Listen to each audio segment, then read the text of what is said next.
In other news, a ninth suspect has been arrested and charged in the alleged terrorist plot to bomb New York City. 27-year-old Earl Gant of Philadelphia was captured today. He's been charged with conspiracy to transport explosives with the intent to injure and kill. Gant allegedly met with the ringleader of the plot, discussing how to procure the raw materials used to make those powerful bombs. Gant faces 5 years in prison and a $250,000 fine if he's convicted.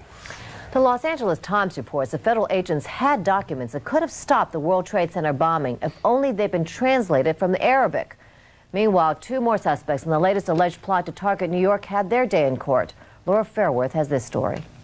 One of the men suspected in the terrorist plot to bomb targets in New York, 27-year-old Victor Alvarez, was denied bail today. The government portrayed Alvarez as the procurer, the man who could get guns and stolen cars. And authorities claim they have proof, a videotape secretly made at a Queens safe house.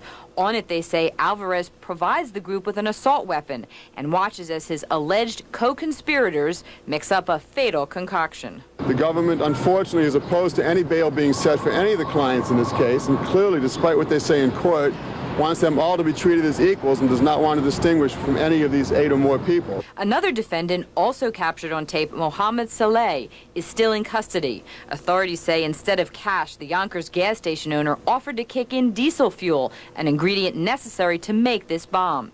His attorney says Saleh is a family man who works 12 hours a day, and when the so-called conspiracy was going on, he was home asleep. Before deciding Saleh's fate, the judge asked for a transcript from the incriminating tape. The 8 men currently being held in New York City have been charged with conspiring to blow up FBI headquarters, the UN, and both the Lincoln and Holland tunnels. Ironically, the LA Times reports today that these extremists could have been stopped a long time ago. It claims that the FBI had documents seized after the murder of Rabbi Meir Kahane outlining the plot.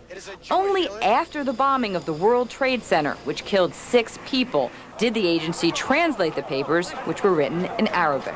Federal prosecutors have promised to provide a transcript of what was said on that videotape tomorrow, at which time 4 of the alleged co-conspirators will have a bail hearing. In Manhattan, Laurel Fairworth, Channel 11, News at 10. It was an introduction to New York City that 3 young tourists from Australia will never forget. A cab driver that picked them up from the airport was shot and killed by a would-be robber right in front of them.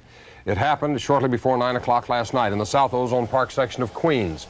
Police say the driver, whose identity has not been released, was taking the tourists from Kennedy Airport into Manhattan when he pulled over on the Van Wyck Expressway to change a flat tire. A man walked up to him and demanded money. When the cabbie refused, the suspect shot him once in the torso and fled. The driver was taken to Jamaica Hospital, where he later died.